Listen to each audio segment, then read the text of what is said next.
Welcome to another episode of Nerds Amalgamated. I am the DJ, and with me today I have the Professor. You're just not going to stop that, are you? It's such. I just love being. I just like to make an entrance. Yeah, you said that last time as well. And it worked, hasn't it? Yeah. Yeah, I suppose it's working.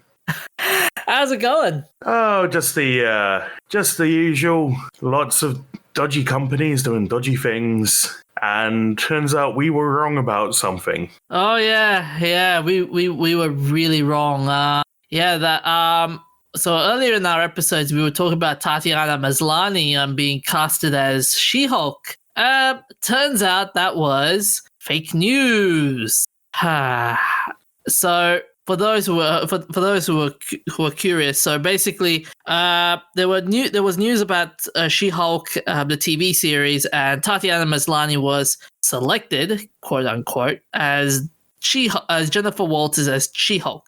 Turns out it was false, and it was given at an interview on a website called the Sudbury Star, so they asked her about her casting as She-Hulk, and basically her response was, quote, "That actually isn't a real thing. It's like a press release that has gotten out of hand. It's totally not.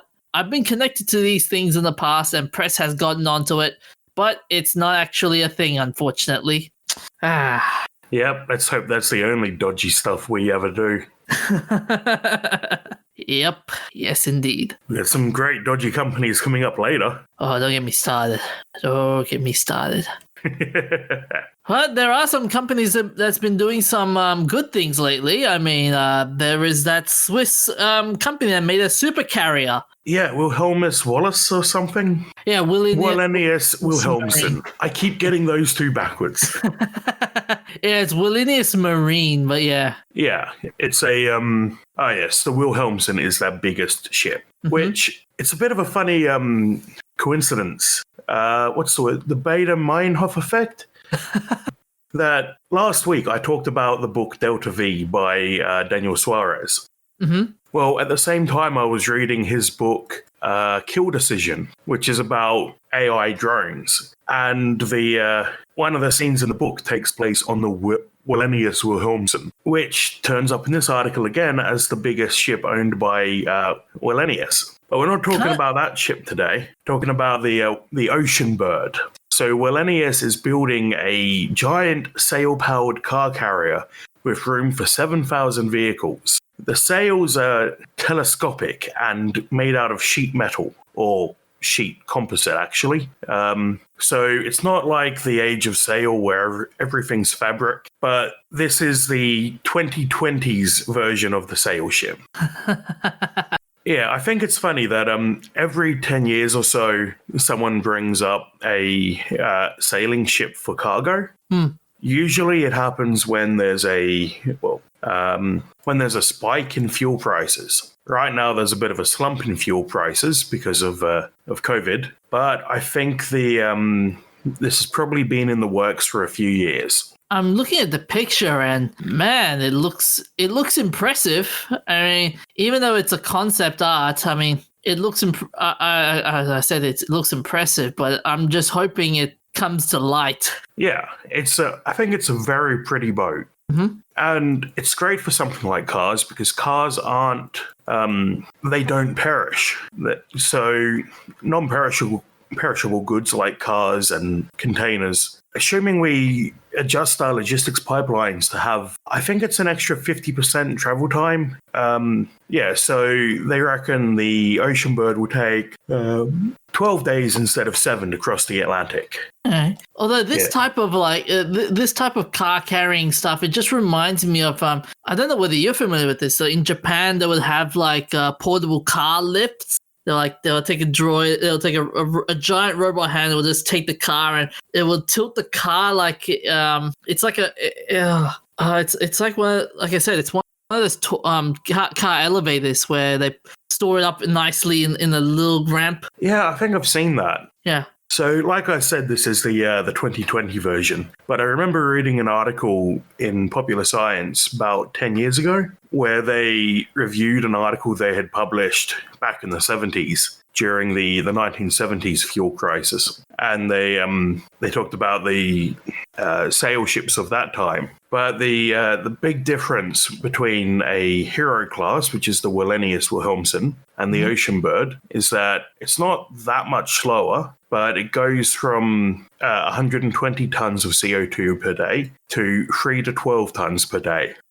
So with this kind of technology, are we seeing the future of sailing? I'd like to think so. Cargo ships are very dirty, and they tend to burn rather nasty fuel. They burn what's called bunker fuel, which is fairly, it's very polluting compared to more refined fuels. And it contains a whole bunch of sulfur and other dangerous chemicals that make it worse than a diesel or petrol engine. But the interesting thing is the sulfur dioxide, I think, from bunker fuel actually cools the Earth slightly. It changes the albedo of the atmosphere and reflects sunlight back out into space. But we can't rely on that to stop global warming, and the rest of the pollution from that is still nasty and bad for people and animals. So a sailing ship would be a lot cleaner. They still use an engine for emergencies, but it would be able to greatly reduce those emissions. And I think it's good that they're testing it on non-perishable goods like cars first. And I hope that this spreads out into passenger cruises, most container travel, basically anything that can take an extra few days. Oh, by the way, Professor, it's called rotating car parks in Japan. Okay. Yeah, those ones are very cool. Like how it's like a Ferris wheel. Some of them are Ferris wheels. Yeah, those ones. Yeah. Yeah, there's a couple of different models, aren't there? Yeah. There's one where the car goes up on a lift and gets inserted into a slot. And there's one where each rack of cars comes down to the ground level, I think. Am I making sense? Yeah. Okay. My biggest fear when it comes to stuff like these would be how would it adapt to environmental conditions? Like because it's not like it's going to be stable for the ocean's going to be stable for like years and years. Like you're going to get like storms and hurricanes and typhoons and stuff. How's the ship going to stay still? Well, already ships tend to avoid dangerous weather patterns because as much as your ship might be able to survive it, you just don't want to risk it, and it makes it uncomfortable. You go slower, and worst case scenario, the whole boat sinks and you lose everything. Yeah. But Wallenius have loaded up all of their existing vessels, well, some of their existing vessels with a bunch of sensors and done a whole bunch of research into what the wind conditions are. And that's how they built the Oceanbird sails to be as efficient as possible. But it does have an engine, so in the event that there is a storm in the way and the sails aren't cutting it, you can retract the sails and then just steam out of there. Can you imagine being the car owner and you have to pay like how much just to get your car stored in these things? Yeah, so these are for like shipping from China to the rest of the world. Mm-hmm. I can imagine the markups on shipping prices. I think these would possibly be cheaper than a diesel boat. It would depend on whether your crew needed for an Oceanbird costs more than a equivalent diesel boat, because the bunker fuel's cheap, but that's probably not an insignificant cost considering it uses 40 tons of fuel per day. Yeesh. Yeah. Okay, so I've just pulled it up to have a look at the bunker fuel price. Mm-hmm. Looks like it's running anywhere from about $250 up to $350. No, Whoa. Actually way higher, $430. I assume that's per ton? Unless if they're going by gallon. No, that wouldn't be gallon, because a gallon of consumer diesel is, still only a few bucks. So I expect they would get a bulk discount. Yeah. Try and find another source. Yeah. So it's saying I'm reading some of the comments here saying one of the professors that's collaborated the project saying people are environmentally informed enough that we think that there will be customers willing to put their cars on a ship that goes roughly half as fast as today's ship if we can make it carbon neutral. Yeah, remember it's a bonus to your environmental image, which some car makers, Volkswagen, aren't so great at the moment considering they cheated on their emissions standards. Here we go. I found another source which does list the unit at US dollars per megaton. Oh yeah, the Volkswagen. But here's the thing though, like this is like saying, okay, if we were to put this in postal terms, this is the new average, not express kind of delivery, but this is your new delivery system. It will take as long as your traditional delivery, but yeah. That's all they're trying to say. Yeah. I mean, sure, like you do pay extra for if you want to get an express, but then, like I said, the interesting part's going to be how much delivery markups you're going to see from car manufacturers at this point. I mean, being environmentally sound is vital. Because they like to use that as an excuse to put prices up. Yeah, that's what I'm fearing. Like it's like we're gonna put high taxes just because of environmental benefits. I mean, it's good to have a cause, but you don't want to hurt the public. At the same time. Yeah, my power company has announced that they are offering green power now, but you got to pay extra for it, and they put the money into producing that green power, building bigger wind turbines and stuff. So anyway, at $323 per megaton, I think that works out cheaper than I was expecting. Mm-hmm. So it could actually be that bunker fuel isn't that much in the grand scheme of things. It'll also depend on whether you need extra crew for a sail ship. That's going to be an interesting part as well. Like who's brave enough to maintain this ship? I don't think there's any risk to the ship. I think they'll just use if anything goes wrong, I'm sure they'll be able to just sail in under fuel power. Well, actually, I might be wrong about the units. I'm not sure. I'm still looking at it.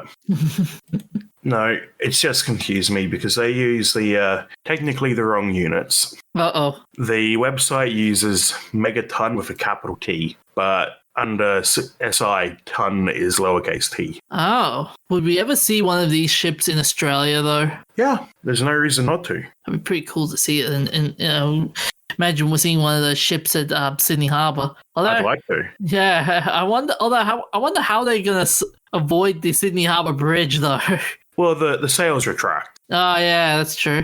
I mean, that'd be one of the cool sights to see. Imagine sailing into Sydney Harbour and you see the ships slowly retracting their sails. Yeah. Well, at least Wallenius are doing something good for society, unlike certain companies that's been doing something horrible to society lately. I'm looking at you, EA, you naughty, naughty boy. Why did they do this? Why would you put full-length advertisements in a full-price game? Yeah, so you've got an interesting story about that, don't you? Yeah. So NBA 2021 now has unskippable ads, and they did claim that this was a mistake and that they're going to change it back, but I think that's just because they got in trouble for it. What's more disturbing, though, is that the load time is longer than the advertisement. Yeah, I was seeing Yong Ye made a video about this, how could you get this so wrong to, sorry, not EA. I mean 2K. 2K, you're monsters. Right. Why did I let you bait me into saying EA? Well, because EA's done this in the past. Yeah, that's true. There's a link in the source to UFC 4, which added advertisements.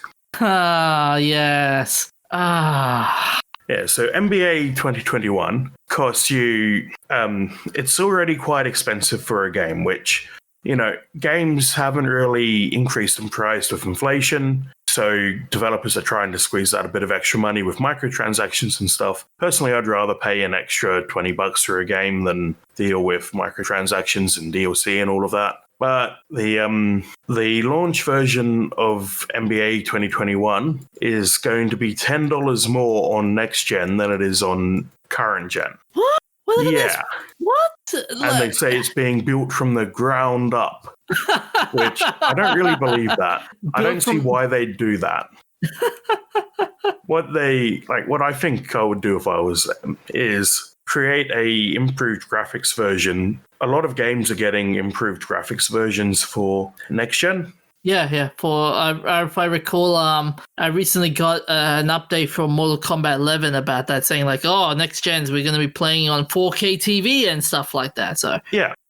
So what I would be doing is using the same engine and just modifying the graphics, not building from the ground up, whatever that means, which doesn't make a lot of sense because consoles are all x86 these days, or not x86, but it shouldn't be a big deal to build across both generations. What's really annoying about this is the fact that it just jars the gaming experience. Hey, at least you got something to watch during ridiculously long loading times. Yeah, watch a commercial. I mean, I could watch that on TV.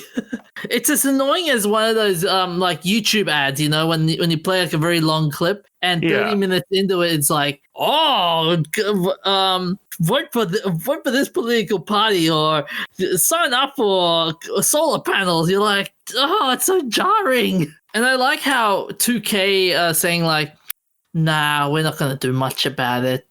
Yeah, I don't believe it was an accident. I reckon they did it deliberately. And then when everyone went nuts about it, they walked it back. It's as a game developer, you must get a lot of you must be getting a lot of grief going like, God, why are games companies doing this? Yeah, I like to think I'm fairly ethical and that I don't take advantage of people who want to experience my creations. But this is this just creates animosity between the player and the developer. Yeah, and it also creates animosity between the fan of the company and the company as well. I mean, like, that's what I just said. Oh, I know. But the customer is the fan of the company. I know. I thought you. Sorry if I misheard that. I thought you were talking about as in like a developer from a person's perspective. Right. No, it's just animosity between the people who play your games and you. Yeah. I mean, I'm surprised. So it's a sports game, which, it's not like they're putting that much effort into updating it. Yeah. Every year, I check the reviews for the sports games, which I don't play, but every year people are whinging about how nothing's changed. They took away a feature people liked, whatever. But this is an extra level. Yeah. But here's the thing, though, with like when people do like reviews and stuff, some of the games are just cut and paste, though. Like I was watching. That's the thing. They've figured out that they can sell the same sports game over and over with minor changes. Yeah. Like I don't get why they don't sell it as a subscription or a DLC pack, because that's the thing we do these days. We do games as a service. Why is it that you can't buy the I'm going to give them an idea here and I'm probably not going to like how they implement it. But why don't they have a thing where you can buy the 2020 teams on your 2019 or 2018 copy of the game? Because it's just mostly just stat changes. It's not only stat changes, it's also like cosmetic changes, like jerseys, changing jerseys, changing team design, like team logos. What else was there? There will also I still find it hard to justify selling a whole new game considering how little they do to differentiate them. It also comes down to physical copies versus digital copies. Like people would love to see who is in the cover of this of the new NBA or who's on the cover of the new Madden, and I think that's why some people want to buy those Madden games just for this guy was pretty popular at the time, Yeah. Yeah. By the way, with Madden and how they always chop and check, how they copy and paste all the time. I remember Angry Joe was playing it and he was talking about how some of the elements from 2020 gets moved into 2021, and they haven't even changed anything significant. Yeah. There's the same bugs and everything. Yeah, I mean, we've seen the same situation happen with Bethesda like years ago with Fallout 76, and how it's just basically bugs from I know 2020 feels like a long time. Yeah, but it's only been 1 year. It feels like an eternity on internet time, okay? It feels like 30 years have passed. 76 isn't that old. But yes, it had I think it might have been hyperbole, but I think there was a bug with the dragons in Skyrim that got carried over for the Scorch Beast in 76. Do you reckon this, what we're seeing now in terms of Madden and 2K and Bethesda, you reckon it's a symptom of game companies just going power hungry? Yeah, I think there's two elements. One, that the games aren't increasing with inflation like they should be. Mm-hmm. And one, that the big shareholder-owned companies are just money hungry. I mean, ESRB haven't done really much. The ESRB aren't responsible for that. Or was it? Then there are but then governments are starting to step in. You would think like when governments start to step in, ESRB will go, "Oh shit, they've started." Quick, let's join the government's direction and denounce their practices. Yeah, I've said it before. It would be nice for developers to regulate themselves, but if they don't, the government has to step in, and then it sucks for everyone. That being said, though, the ads that they're playing on Madden, which is the Oculus. Yeah, in this case, it was an Oculus Rift ad. I don't know what other ads they play. Yeah. Do you reckon they would also come under fire like, hey, what the hell are you doing, man? No. Like, why are you contributing to this problem? No, it's not Oculus's fault. Unless, well, maybe the Oculus contract says something about it. We probably won't ever see that contract. But in the end, it still is 2K's fault for offering up that ad slot to begin with. So, speaking of slots, finally we get to talk about Static Shock, the movie by Michael B. Jordan. So, recently, Michael B. Jordan, the actor famous for roles such as Killmonger in Black Panther, the son of Creed in Creed, and Creed 2. Michael B. Jordan, is he the basketballer? No. That's okay. Michael Jordan. Michael Jordan. Yeah, I know it does get confusing, but this is more confusing than Martin Luther and Martin Luther King. I don't want to even go there.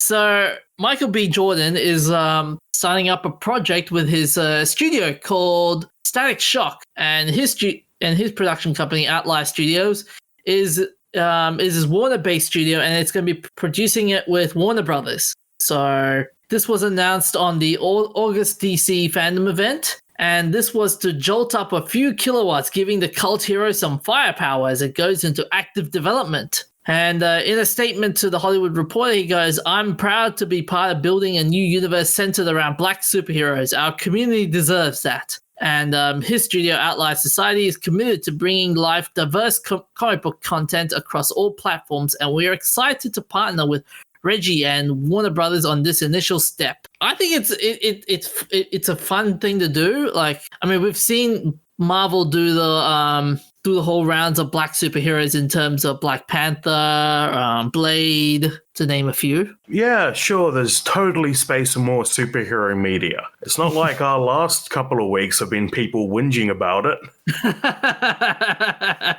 Yeah. I mean, Alan Moore's This is just basically Alan Moore saying, "I was right, wasn't I?" Huh? Yep. So his studio will be the creative center of the static film. For Jordan, who is a comic book fan, this is an opportunity for not only for some world building, but to be directly involved in franchise building. Should the first movie spark a hit, a multi-platform franchise could be born. I mean, yeah, that's true for anything. Yeah, here's the thing, like with superhero movies, nearly every movie lately has been going down this path. I mean, Warner Brothers have tried. Here's the problem with Warner Brothers, though. They've tried to do this with the Justice League and Suicide Squad and everything, and there were hits and misses in that entire saga with Warner Brothers. For Michael B. Jordan to say, like, "Oh, this could make a multi-platform franchise, and this would be a great opportunity for world building and stuff." I mean, it's a pretty tall order. I mean, Marvel are the behemoth in this sort of franchise. Yeah. So, so for anyone who's not familiar with Static Shock, so Static Shock is a superhero from the old Milestone Comics, which was a defunct company. Now they brought it back, which was founded by black writers and artists to help make comics for a more inclusive space, and were distributed through the DC. And then there was a TV show called Static Shock, which was centering around Virgil Hawkins, which was a teenager who transforms into a superhero and gains electromagnetic powers by exposure of a strange gas. And that was a pretty popular series as well. So we heard strange gases recently. I know where you're gonna go with this, and I hope it's not the New Warriors. It is. So what, this guy got exposed to gas and got the power of electricity. The other guy got exposed to gas and got the power of internet. It's like I can imagine Static Shock and the new guy be like, I got my powers through gas. No, I got the powers through gas. Stop copying me. No, you stop copying me. It's gonna be like the Simpsons. They're like, quit copying me. But yeah, I personally think it's half Warner Brothers trying to copy the whole Black Panther phenomenon, and Michael B. Jordan just to try and make himself like, yes, I am in the forefront of self-inserting into anything I can be. So this is it all ties back to DC. Is this going to tie into Justice League? I hope so, but your guess is as good as mine. I mean, to be fair, like Warner Brothers hasn't been doing well in itself. Like they've been doing multiple layoffs. Like DC lately have been laying off a lot of people as well. So Warner Brothers has been lately going under new management. Michael B. Jordan in his studio, they've been taking a lot of projects as of lately. Like they recently had the Genlock project with Rooster Teeth, and that did not go well. It had a lot of big actors, but I haven't heard anything of it since. Nah, all I heard is that they're going to be making there's going to be season 2 of Genlock in HBO Max, but that's about it. That's all I've heard so far. Okay. Yeah, but I mean, it's good. As I said, it's good to see Michael B. Jordan like doing something like this. But yeah, I'm hard pressed to see how it will start a new Justice League-ish franchise, basically. Maybe as a spin-off. Hopefully. Yeah. Frankly, it shouldn't. As long as they don't jump straight into Justice League, like Marvel did the build-up of, it was how long? 5 years or something before they did Avengers. Mm-hmm. But it feels like they keep doing. DC keeps doing like 1 or 2 movies and then being like, time for a crossover. Yeah. I mean, good on him if he wants to be the forefront of it. But like I said, it's gonna be ambitious with the recent stuff that's happening with Warner Brothers. I mean, yeah. Could I see the DC try and make another Justice League? Yeah, okay, maybe. But in this current time frame, possibly not. I mean, only time will tell. And now a brief message from our sponsors. You're so cheesy. Oh, thank you. So, Professor, what game have you been playing this week? I've been playing Metro Exodus. It's the third game in the Metro series. In this one, the Rangers leave the tunnels and head out into the countryside on a train. It's a little bit Snowpiercer, which I love, but it also has some absolutely gorgeous settings. What's the biggest flaw you've encountered in that game?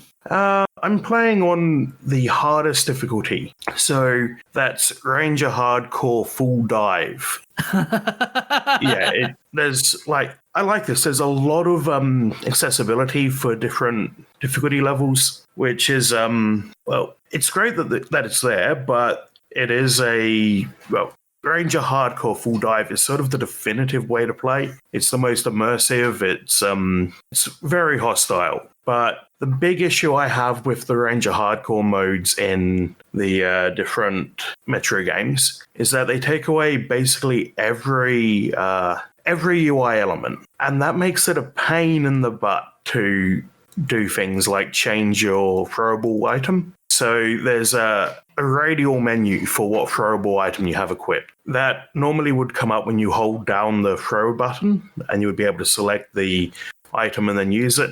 There's audio cues, so you can still tell what you're equipping. But if you don't know the UI before you do full dive, you're screwed. And there's a lot of places where that comes up. So you come to when you find a bed, you can sit down and sleep there, but you need to hold a button to sleep, a different button to sleep until morning, one button to sleep till night, one button to have a drink from your bottle, which heals you. So as much as I love Ranger Hardcore and think it's a definitive way to play, it does have its flaws. The plus side, though, it is bloody gorgeous. And the apart from having to... Oh, yes, the other thing. Full Dive takes away the QTE indicator, which seems to sometimes be tap and sometimes be hold, and there's no way to tell what it is. But, it's a gorgeous game. It really shows its Stalker roots. So, do you know the game Stalker? Yeah. Yeah, so Metro, inspired by Stalker, inspired by the movie Stalker, inspired by the novel Roadside Picnic. The Stalker games basically set in the zone around Chernobyl. And what makes the Stalker games great is that the world feels really alive. Monsters aren't just reacting to you, they're hunting and moving around on their own. Other characters have their own life. But Exodus has gone to sort of its inspiration by having a bunch of the levels in Exodus be open world. So you get dropped into an open world map of several kilometers on a side, and then you follow a set of quests. But there's nothing keeping you from just wandering off and getting lost. So how many Nerdy Beanies out of 5 would you give this game out of? 4.5 out of 5, because there's just the little negatives and a few of the changes that just don't sit right. So actually, one thing that's interestingly different is that the first two games had bullet economy. So you had homemade bullets and military-grade bullets, which were the currency. If you came across a tougher enemy, you could switch to military-grade bullets and have a bit more power behind your bullet. But this game does away with that in favor of a crafting system, which isn't a big deal. You find junk around the level, grab it, and then you can make more bullets. There's not ridiculous amounts of crafting. And I'm giving it a lot of points for being a great game, even though it does have crashes and bugs and all of that. But when it comes together, which it does most of the time, it's incredible. The best moment I've had so far was sitting in some bushes, trying to line up a shot on some watchmen, which are these sort of mutated wolves, and having them howl and leap at me, only to realize they're hunting the small creatures in the grass, and that I'm not actually going to die. So it's worth it for the experience, I think.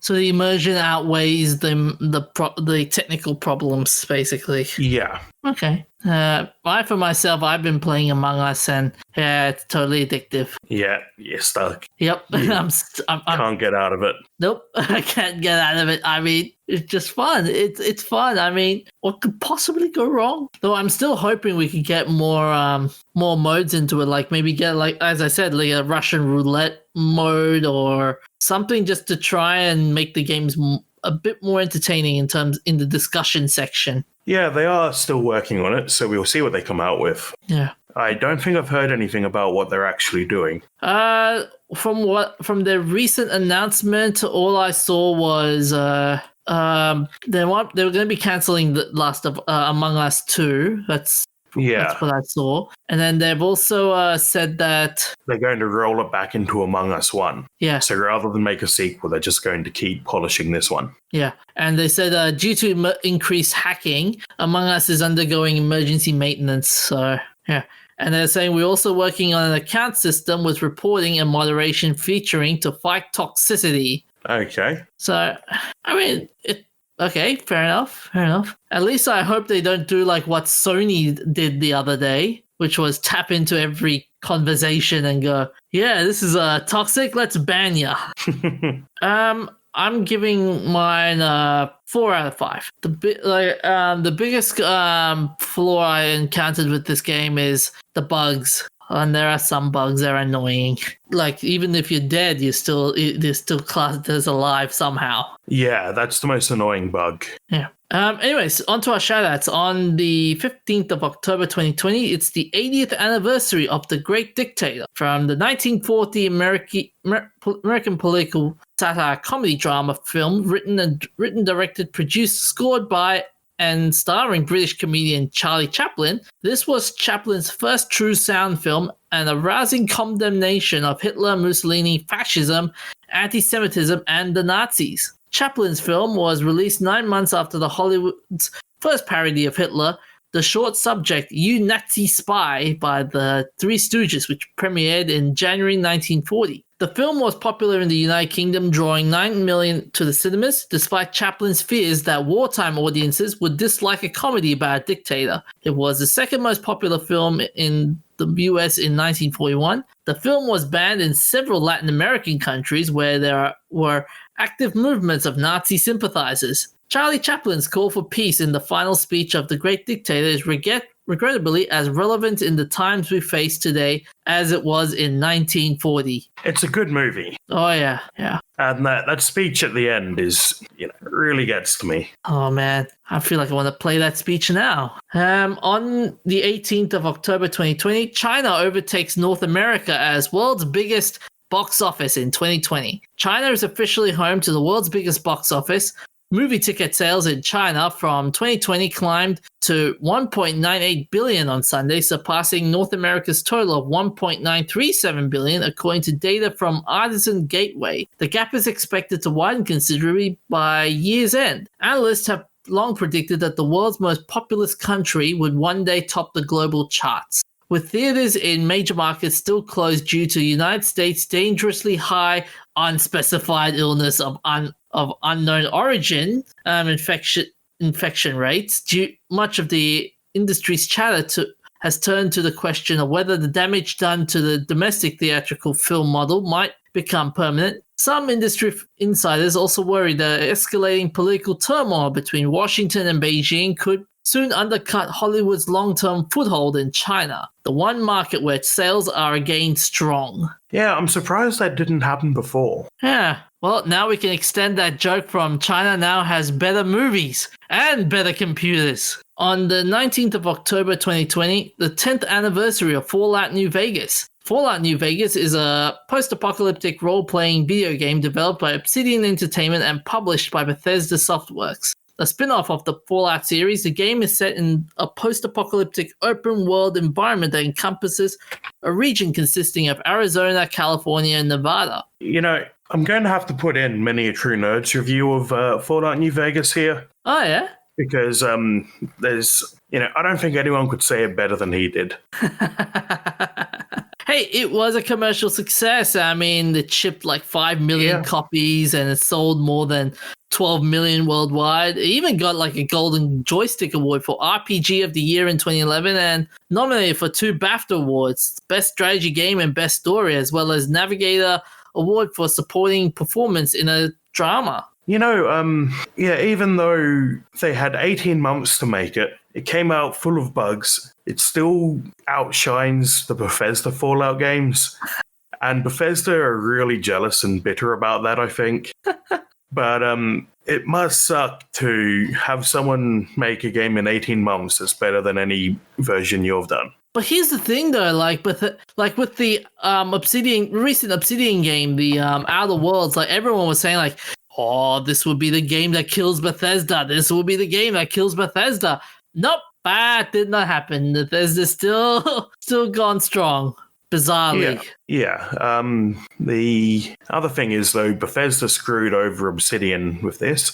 So even though Obsidian can't strike lightning twice, but Bethesda did screw them over in with this, because they had a deal that Obsidian would get a bonus if the game reached, I think, 85 on Metacritic. It got 84. Oh. Yeah. To quote Maxwell Smart from Get Smart, Mr. By that much. Yep. Would you still, I mean, the good thing about Fallout New Vegas is the replayability. I mean, after so many years of being on sale, people still play it. I mean, when was the last time you ever saw people say, like, let's play Fallout 76? A few weeks ago, actually, because it was doing a free weekend, and people were like, hey, let's check this out. Boy, were they wrong.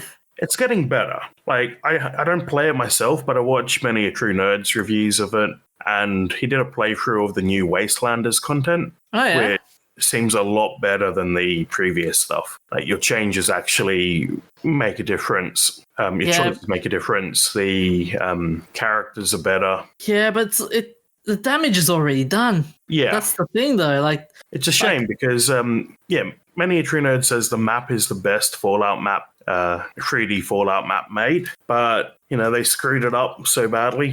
It would be interesting to see if, if they reused the map and made a single-player RPG on it. Sort of like how, who is it who does Far Cry? Far Cry, that's Ubisoft, isn't it? Yeah, they do year-round Far Cry spin-off, and the spin-offs are basically the map from the previous game, just reskinned. So it would be interesting to see the 76 map done as a single-player RPG.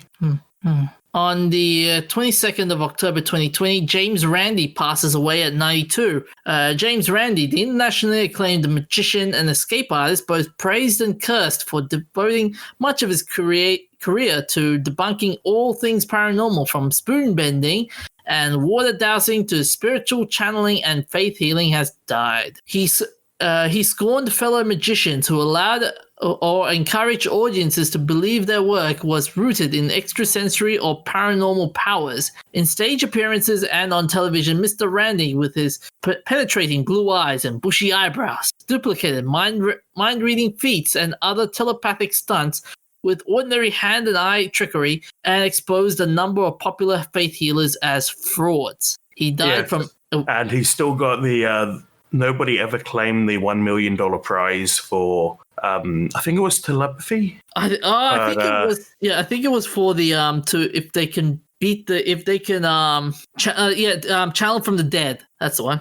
Yeah, he had prizes for people who could prove that they were actually powered, and nobody was able to claim it until, I think, just a couple of years ago, he withdrew the prize and founded a charity or something like that. The challenge was terminated in 2015. Yeah. Yeah, so hang on a second. Here we go. The $1 million paranormal challenge. So it was an offer by the James Randi Educational Fund to pay out $1 million to anyone who could demonstrate a supernatural or paranormal activity under agreed upon scientific testing criteria. Yeah, I'm disappointed no one ever claimed that. I don't know what the criteria were and whether Randy's people were being reasonable, but yeah, It's they've got the rules here. I've got the rules here. okay. So the official challenge rules stipulated that the participant must agree in writing to the conditions and criteria of the test. Claims that cannot be tested experimentally are not eligible for the challenge. Claimants were able to influence all aspects of the testing procedure and participants during the initial negotiation phase of the challenge. Applications for any challenge that might cause serious injury or death were not acceptable. To ensure that the experimental conditions themselves did not negatively affect a claimant's ability to perform, non-blinded preliminary control tests are often performed. For example, the JREF had dowsers perform a control test in which the dowser attempts to locate the largest, the target substance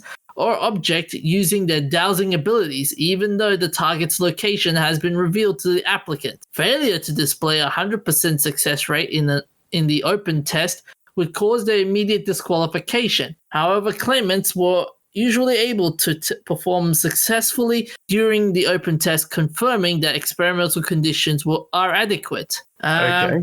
Here we go. Claimants agreed to a readily observable success criteria prior to the test. Results were unambiguous and clearly indicated whether or not the criteria has been met. Here's the thing, though. If you actually have powers, you don't need the $1 million because you'll be out there like winning the lottery and stuff. Yeah. No, I do like that he exposed the particularly bad ones as frauds. Oh yeah, my favorite one is his feud against Uri Geller. Uri Geller. Was that the one who was taking advantage of a family with a missing child? No. This is Uri Geller is the one with the bending spoons. Okay. Yeah, there's a one of the ones that I think Randy debunked was a psychic taking advantage of a family with a missing child, and the psychic kept saying, "I feel your son, he's still alive," and turns out, nope, the son was dead the whole time. The craziest one, as I was saying with Uri Geller, the craziest one, that was the craziest one where it got to the point where Yuri started suing James Randi for like slander and stuff. Like in 1991, Geller sued Randi for $15 million on the charge of slander. Yep. The court dismissed the case, and Geller had to settle at the cost of him of $120 after Randy produced a cereal box which bore instructions on how to do the spoon bending trick. You gotta hand it to Randy for coming up with this. And there was another one where Randy exposed. I think Randy exposed Peter Popoff as well. Yeah, Peter Popoff is still going around though. Ashens did a reading of a letter that Peter Popoff sent him, except it was hilarious because the names ended up being all wrong. It was like, Brother Ash. And it's this rubbish like, send me $50 and you'll make 100. With Randy's death, I mean, it's a big blow to the skeptic community. I mean, like, who else is there left? Like, there's Richard Dawkins, and I think he might be the last one of the greats in the skeptic movement. Maybe if that's the last one, that's a sign that we don't need them anymore, which I hope is a good thing. Mm-hmm. On to our remembrances. On the 19th of October, 1815, Paolo Mascagni, Italian physicist and anatomist, he is well known for publishing the first complete description of the lymphatic system. His many discoveries in this field led to the composition and publication of Vasorum Lymphaticorum Corporis Humani Historia et Iconographia in 1787. Words, so many words. You're not great at the Italian. Nope. Mascagni has been posthumously credited for the first discovery of the meningeal lymphatic vessels. Those findings were disregarded during his lifetimes. These vessels were conclusively discovered in mice in 2014 and subsequently confirmed in humans and non-human primates in 2017. He died from sepsis at the age of 60 in Chiusdino. I like how his work was discredited and centuries later, he was right all along. That has happened so often.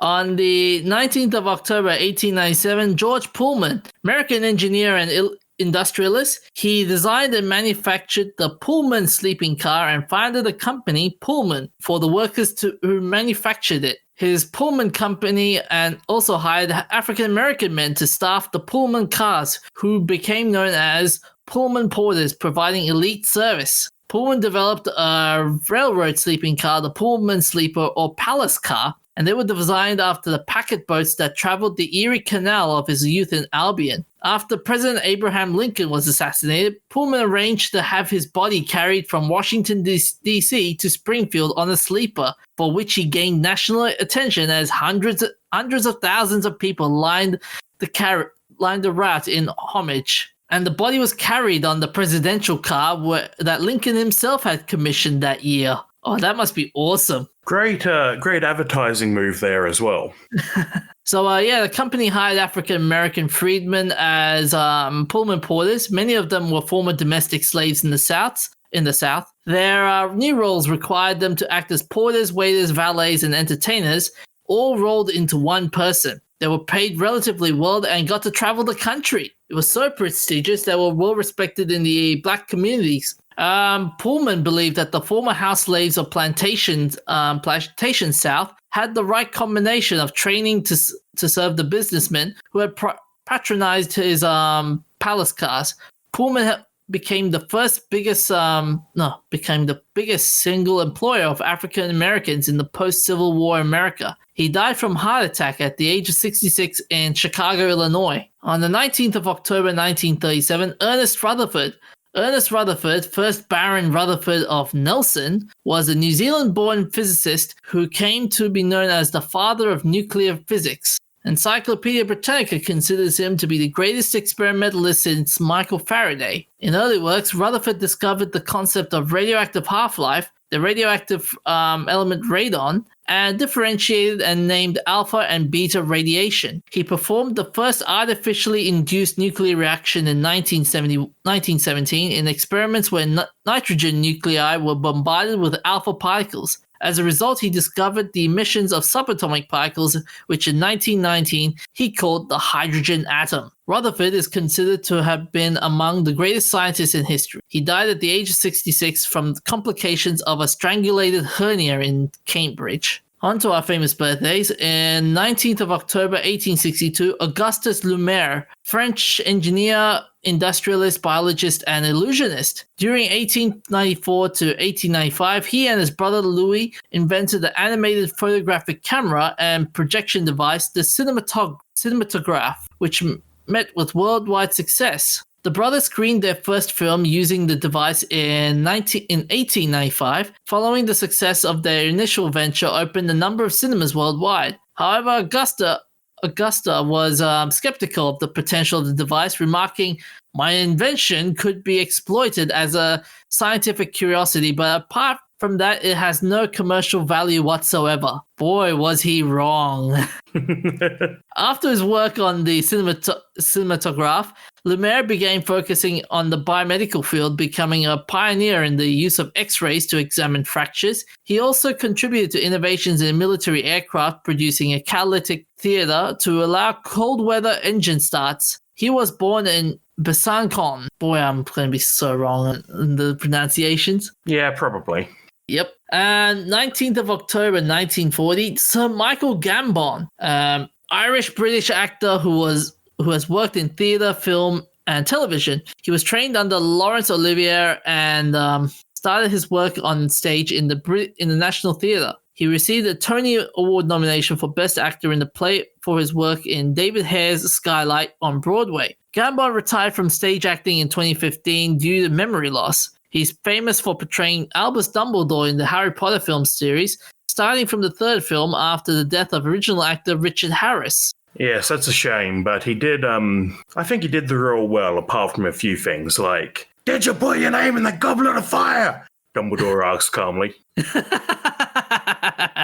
Well, there is emphasis on the fact that he cared for the boy later on. Yeah. In 2020, he was listed as number 28 on the Irish Times list of Ireland's greatest film actors. He is a qualified pilot, and his love of cars led to the appearance on BBC's Top Gear program in December 2002. Gambon raced the Suzuki Liana and was dangerously so aggressive that it went around the last corner of his timed lap on 2 wheels. The final corner of the Top Gear test track has been named Gambon in his honor. He appeared on the program again on 4th of June 2006 and set the time in a Chevrolet Lacetti on 1 minute 50.3 seconds, a significant improvement from his improved time of 1 minute 55. He clipped his namesake corner on the second time, and when asked why by Jeremy Clarkson, replied, "I don't know, I just don't like it." He was born in Cabra, Dublin. 19th of October 1945, Gloria Jones, American singer and songwriter from Cincinnati, Ohio, who found success in the UK, being recognized as the Queen of Northern Soul. She recorded the 1965 hit song Tainted Love and had worked in multiple genres as a Motown singer, songwriter, and recording artist, a prolific backup singer, and a performer in musicals such as Hair. So strong was Jones's following in North England that she proclaimed the Northern Queen of Soul. She was born in Cincinnati, Ohio. Yeah, most people probably know the cover of Tainted Love, but the original's pretty good too. Yeah, like when you first mentioned Tainted Love, I'm like, I've heard that song before, Tainted Love. And then when you told me it was a cover, it's a cover?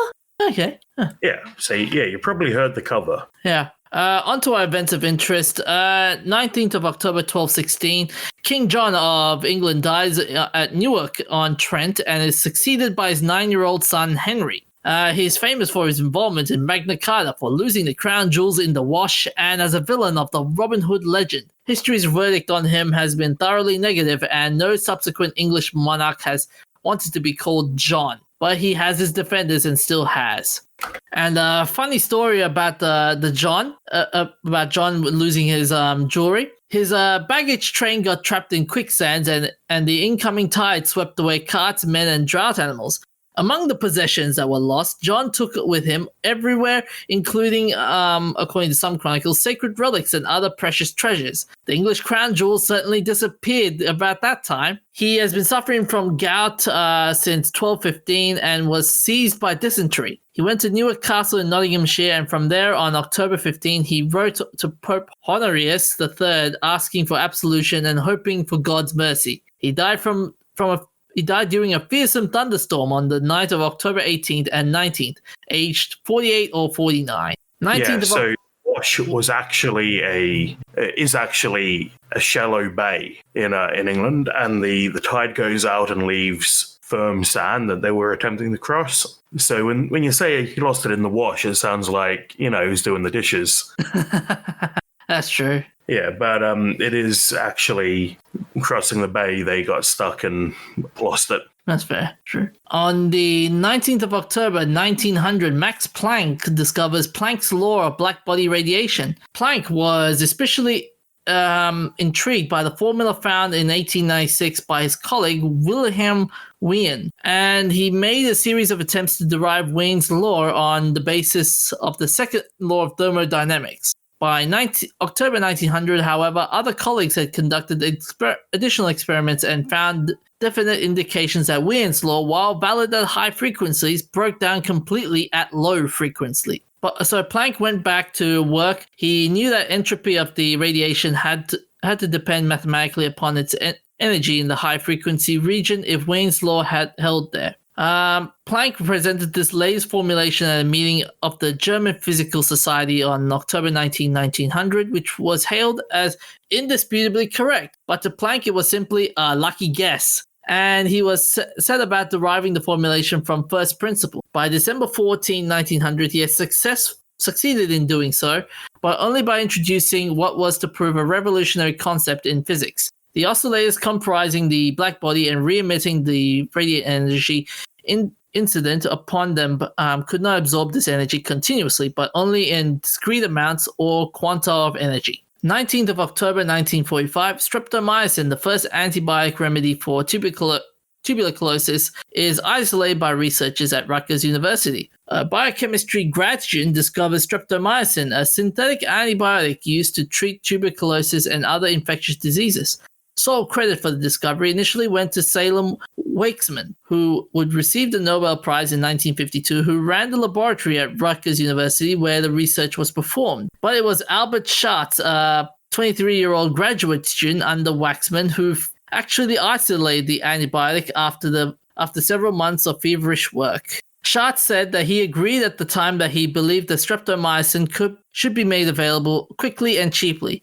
It was 1990 before Schatz finally received the official credit he spent all his adult life pursuing.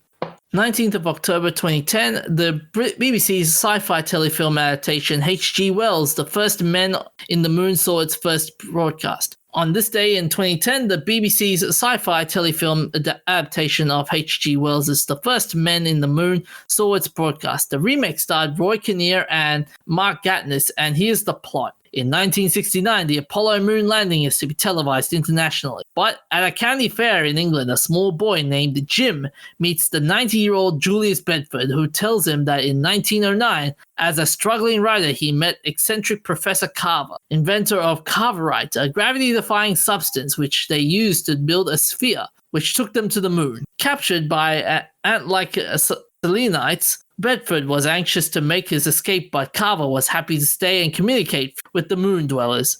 Back on Earth, Bedford hears via wireless that Carver was forced to kill himself, and the moon dwellers to prevent them from invading Earth. As Jim watches the Apollo landing with his parents back in the present, he sees a Selenite hiding behind a lunar rock, peering at the astronauts. The first broadcast was watched 830,000 people, the third largest multi-channel audience of the night. Why does this remind me of Doctor Who? Well, it's classic sci-fi. Doctor Who's probably inspired by it. So that's all we have for this week. You can find us on Facebook, Instagram, Twitter, Spotify, iTunes, that'snotcanon.com, where we have an archive of our old episodes. And you can also find some new That's Not Canon podcasts, such as We Are Starting a Cult. Yes, that is actually a podcast name for anyone that's curious. To be clear, this is theoretical, not actually starting a cult.